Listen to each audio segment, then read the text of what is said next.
చట్టసభల్లో అంటే అటు లోక్సభలో ఇటు రాష్ట్రాల అసెంబ్లీల్లో మహిళలకు 33% రిజర్వేషన్లు రావడం అనేది ఇది తథ్యం. వచ్చే పార్లమెంటు సమావేశాల్లో ఈ బిల్లును పార్లమెంట్లో ప్రవేశపెట్టడం జరుగుతుంది. ఈ బిల్లుకు కాంగ్రెస్ పార్టీతో సహా అన్ని పార్టీలు సంపూర్ణ మద్దతు ఇస్తాయి. ఏకగ్రీవంగా బిల్లు పాస్ అవుతుంది, చట్టం అవుతుంది. 2029 సార్వత్రిక ఎన్నికల నుండి అటు లోక్సభలో ఇటు దేశంలోని అన్ని రాష్ట్రాల అసెంబ్లీలలో 33% మహిళలకు రిజర్వేషన్లు కల్పించడం జరుగుతుంది. ఇది తథ్యం. ఈ విషయం చంద్రబాబు నాయుడుకి, తెలుగుదేశం పార్టీ నాయకులకు తెలుసు. ఆ క్రెడిట్ ఏదో తామే కొట్టాలని తెలుగుదేశం పార్టీ నాయకులు తహతహలాడుతున్నారు. అందుకోసం మొన్న మహానాడులో ఒక తీర్మానం చేయడం జరిగింది. ఏమని? 2029 సార్వత్రిక ఎన్నికల్లో ఒకవేళ చట్టం అయినా కాకుండా తెలుగుదేశం పార్టీ పరంగా మహిళలకు 33% రిజర్వేషన్ సీట్లు కేటాయిస్తామని తీర్మానం చేయడం జరిగింది. సంతోషమే. కానీ ఎలా ఉందంటే ఇది గాలికి పోయే పేలపిండి కృష్ణార్పణం అన్నట్టుంది. ఎలాగో చట్టం వస్తుంది, ఆంధ్రప్రదేశ్లోనే కాదు దేశంలోని అన్ని రాష్ట్రాల్లో అమలవుతుంది, లోక్సభలో అవుతుంది. ఎలాగో అమలవుతుంది కాబట్టి ఆ క్రెడిట్ ఏదో తాము కొట్టాలని తెగ తాపత్రయపడుతున్నారు తెలుగుదేశం పార్టీ నాయకులు. అందుకే మహానాడులో ఆ తీర్మానం చేయడము పదే వచ్చేసి గొప్పగా చెప్పుకుంటూ ఉన్నారు. వాస్తవంగా మనం పరిశీలిస్తే మొదటి నుండి కూడా మహిళా సాధికారత కోసం అటు రాజకీయ, సామాజిక, ఆర్థిక సాధికారత కోసం కృషి చేస్తున్న ఏకైక పార్టీ కాంగ్రెస్ పార్టీ. మనం కాంగ్రెస్ ట్రాక్ రికార్డ్ తీసుకుంటే అనీ బెసెంట్, సరోజినీ నాయుడు, శ్రీమతి ఇందిరాగాంధీ, సోనియా గాంధీ ఇలా ఈ మహిళామణులు కాంగ్రెస్ పార్టీ జాతీయ అధ్యక్షులుగా సేవలు అందించారు. శ్రీమతి ప్రతిభా పాటిల్ కాంగ్రెస్ పార్టీ పరంగా రాష్ట్రపతి అయ్యారు. శ్రీమతి ఇందిరాగాంధీ కాంగ్రెస్ పార్టీ పరంగా దేశానికి ప్రధానమంత్రి అయ్యారు. శ్రీమతి మీరా కుమార్ కాంగ్రెస్ పార్టీ పరంగా లోక్సభ స్పీకర్ అయ్యారు. ఎంతోమంది మహిళలు ముఖ్యమంత్రులుగా, గవర్నరుగా కాంగ్రెస్ పార్టీ తరఫున అయ్యారు. అన్నిటికంటే మించి ఓటు హక్కు, మహిళలకు ఓటు హక్కు అనేది మనము ప్రజాస్వామ్యానికి గొప్పగా చెప్పుకునే అమెరికాలో ఎప్పుడు వచ్చింది? అమెరికాకు స్వాతంత్రం వచ్చిన తర్వాత 143 సంవత్సరాలకు అక్కడ మహిళలకు ఓటు హక్కు కల్పించడం జరిగింది. ఇక ప్రజాస్వామ్యానికి మాతృక అని చెప్పుకునే ఇంగ్లాండులో స్వాతంత్రం వచ్చాక 700 సంవత్సరాలకు మహిళలకు ఓటు హక్కు కల్పించడం జరిగింది.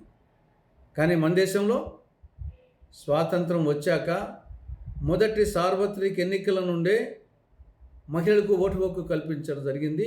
అది కాంగ్రెస్ పార్టీ ఘనత, అది మొదటి ప్రధాని పండిట్ నెహ్రూ గారి ఘనత. ఇక స్థానిక సంస్థల్లో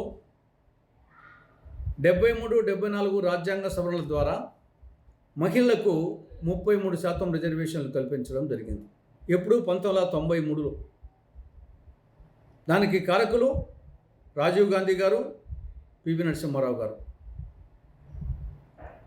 దీని ద్వారా ఈనాడు లక్షలాది మంది మహిళలు సర్పంచులుగా, మండల పరిషత్ అధ్యక్షులుగా, జిల్లా పరిషత్ చైర్మన్లుగా, మున్సిపల్ చైర్మన్లుగా, మున్సిపల్ కార్పొరేషన్ మేయర్లుగా, వార్డు మెంబర్లుగా, ఎంపీటీసీలుగా, జెడ్పీటీసీలుగా, కౌన్సిలర్గా, కార్పొరేటర్స్గా అయ్యారు. దీనికి కారణం కాంగ్రెస్ పార్టీ. ఇక డాక్రా పథకం ఎప్పుడు ప్రవేశపెట్టారు? ఎవరు ప్రవేశపెట్టారు? తెలుగుదేశం ఏదో గొప్పగా చెప్పుకుంటుంది. ఇది జాతీయ స్థాయి కేంద్ర పథకం. ఇది 1982, 83 ఆర్థిక సంవత్సరంలో ఇందిరాగాంధీ గారు ప్రధానమంత్రిగా ఉన్నప్పుడు గ్రామీణ మహిళా సాధికారిత కోసం ఈ డాక్రా మహిళా పథకాన్ని ప్రవేశపెట్టడం జరిగింది. 1982-83 దేశవ్యాప్తంగా. మన రాష్ట్రంలో కాంగ్రెస్ ప్రభుత్వ పాలనలో దానికి పావలా వడ్డీ పథకము, సున్నా వడ్డీ పథకము యాడ్ చేయడం జరిగింది. విద్యా ఉద్యోగాలలో మహిళలకు 33% రిజర్వేషన్ కల్పించింది మళ్ళీ కాంగ్రెస్ పార్టీని. అమ్మహస్తం పథకం కింద గృహిణులకు నెలకు 9 నిత్యావసర సరుకులు సబ్సిడీ ధరకు సరఫరా చేసే విధంగా అమ్మహస్తం పథకాన్ని అమలు చేయడం జరిగింది. అదేవిధంగా బంగారు తల్లి పథకం, బాలికల సాధికారిత కోసం బంగారు తల్లి పథకాన్ని అమలు చేయడం జరిగింది. కానీ ఆ రెండు పథకాలు, అమ్మహస్తం పథకం, బంగారు తల్లి పథకాలను అటు టీడీపీ, ఇటు జగన్ ప్రభుత్వం, ఇటు కూటమి ప్రభుత్వం రద్దు చేశాయి అమలు కాకుండా. బట్ నిజంగా తెలుగుదేశం పార్టీకి మహిళా సాధికారిత పట్ల, రాజకీయ, సామాజిక, ఆర్థిక సాధికారిత పట్ల చిత్తశుద్ధి ఉంటే కాంగ్రెస్ పార్టీ 5 డిమాండ్లు ముందు పెడతా ఉంది. వాటిని అమలు చేయండి. నంబర్ 1, తెలుగుదేశం పార్టీ జాతీయ అధ్యక్ష పదవి లేదా ముఖ్యమంత్రి పదవి, ఈ రెండింటిలో ఒకదానిని మహిళలకు కేటాయించండి నిజంగా చిత్తశుద్ధి ఉంటే. రెండవది ఆడబిడ్డ నిధి. 19-59 సంవత్సరాల మధ్య వయసు ఉన్న ప్రతి ఆడబిడ్డకు నెలకు 1,500 రూపాయలు ఆర్థిక సహాయం చేస్తామని మీ సూపర్ 6 హామీలలో పేర్కొనడం జరిగింది. 2 సంవత్సరాలు అయింది, అతీగతి లేదు. దాన్ని అమలు చేయండి.